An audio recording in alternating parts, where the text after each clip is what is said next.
Sebastian को देखते हैं जो अपने कंप्यूटर में कोई प्रोजेक्ट बना रहा था, लेकिन वो बार बार फेल्ड हो जाता था। तभी उसकी नजर सामने वाले घर में जाती है जिसमें एक लड़की अपने कपड़े चेंज कर रही थी। सेबास्टियन उसे बड़े आराम से देखने लगता है, लेकिन वो लड़की भी अपना पर्दा लगा लेती है और सेबास्टियन के हाथ फिर से ठेंगा लग जाता है। लेकिन तभी उसके दिमाग में एक आइडिया आता है और वो जल्दी से अपने कंप्यूटर में फिर से काम करने लग जाता है और फाइनली उसने इस बार अपना प्रोजेक्ट बना ही लिया। जिसके बाद वो लिंडा को कॉल लगाता है और उसे बताता है कि मैंने फॉर्मूला बना लिया है, तुम जल्दी से सबको लेके लैब में आ जाओ। फिर सेबास्टियन भी अपने लैब की तरफ निकल जाता है जहां सभी लोगों ने पहले से ही सारा इंतजाम करके रखा था। दरअसल सेबास्टियन और उसकी टीम इंसानों को गायब करने वाली दवाई पर काम कर रही थी और उन सभी ने किसी को गायब करने की दवाई बना ली थी, लेकिन वे लोग उन्हें वापस विजिबल करने की दवाई नहीं बना पा रहे थे जो उस रात सेबास्टियन ने बना दी। इसीलिए वो सभी सेबास्टियन की बनाई दवाई को इस इनविजिबल मंकी पर टेस्ट करने लगते हैं,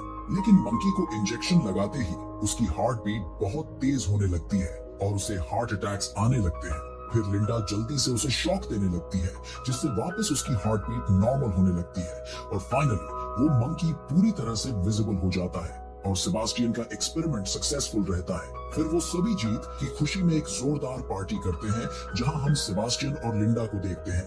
दरअसल वो दोनों पहले कपल्स थे, लेकिन किसी बात की वजह से वो दोनों अलग हो गए। लेकिन सेबास्टियन अभी भी उसे पसंद करता था और शायद लिंडा अब उसे पसंद नहीं करती थी। जिसके बाद अगले दिन वो सभी आईवीसी रिसर्च सेंटर में जाते हैं ताकि उन्हें अपने एक्सपेरिमेंट के बारे में बता सके, लेकिन सेबास्टियन वहाँ कुछ भी नहीं बताता है और उनसे कहता है कि अभी इसके ऊपर रिसर्च जारी है, हम जल्द ही फॉर्मूला ढूंढ लेंगे। फिर बाहर आते ही लिंडा और मैथ्यू तो काफी गुस्से में उससे पूछते हैं कि हमने तो फॉर्मूला बना लिया है ना, फिर तुमने उन्हें बताया क्यों नहीं?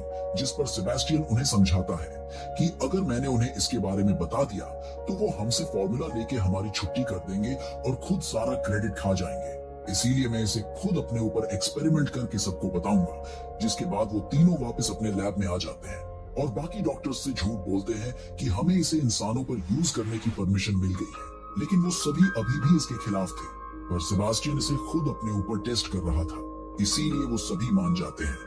जिसके बाद हम लिंडा को देखते हैं जो मैथ्यू के साथ अपनी रातें रंगीन कर रही थी, क्योंकि अब वो मैथ्यू से प्यार करती थी। इसीलिए उसने सेबास्टियन को उस दिन मना कर दिया था, लेकिन सेबास्टियन को अभी इसके बारे में कुछ भी नहीं पता था।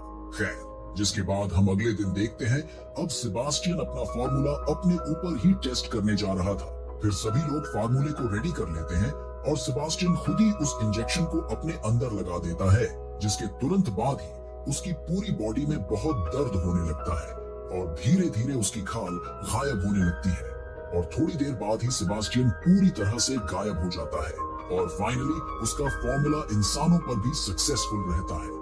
लेकिन ह्यूज अमाउंट ऑफ पेन की वजह से सेबास्टियन कुछ घंटों के लिए बेहोश हो जाता है। फिर करीब 17 घंटों बाद उसे होश आ जाता है और अब वो पूरी तरह से इनविजिबल हो चुका था। उसकी आवाजें तो सबको सुनाई दे रही थी और वो किसी को दिखाई नहीं दे रहा था। जिसके बाद रात को वो सभी लैब से चले जाते, लेकिन रोजिया सेबास्टियन की देखभाल के लिए वहीं पर रुक जाती है। उधर सबके जाते ही सेबास्टियन उठ जाता है और वो रोजिया के पास आकर उसके कपड़े उतारने लगता है।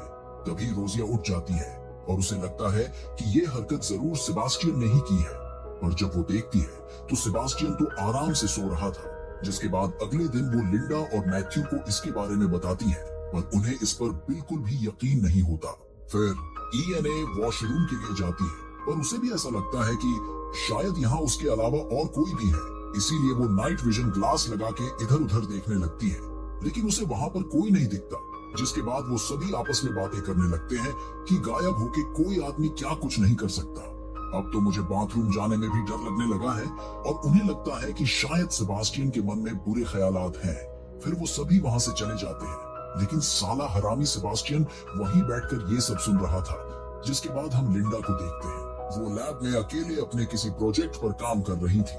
तभी पीछे से सेबास्टियन वहाँ आ जाता है और वो लिंडा को किस करने लगता है और उसे साथ में रातें रंगीन करने के लिए कहता है, पर लिंडा उसे मना करके वहाँ से चली जाती है क्योंकि वो तो अब मैथ्यू से प्यार करती थी। जिसके बाद अगले दिन आज सेबास्टियन को वापस विजिबल करने का दिन था, इसीलिए वो सभी लोग फिर से उसे इंजेक्शन लगा देते हैं, जिससे फिर से उसकी पूरी बॉडी में बहुत दर्द होने लगता है। लेकिन वो वापस विजिबल नहीं हो पा रहा था और उसकी हार्ट बीट धीरे धीरे बंद हो रही थी।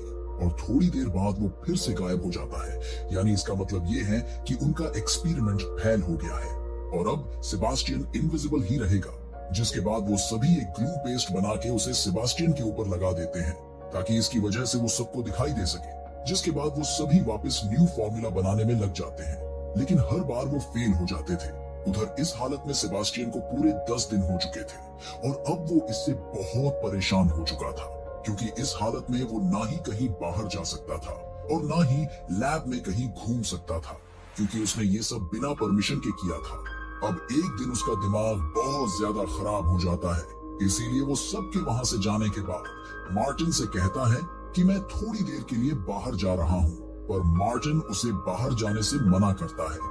लेकिन उस लैब का हेड तो सेबास्टियन ही था, इसीलिए वो उसे नहीं रोक पाता और उसके बाहर जाते ही वो जल्दी से लिंडा और मैथ्यू को कॉल करके इसके बारे में बता देता है।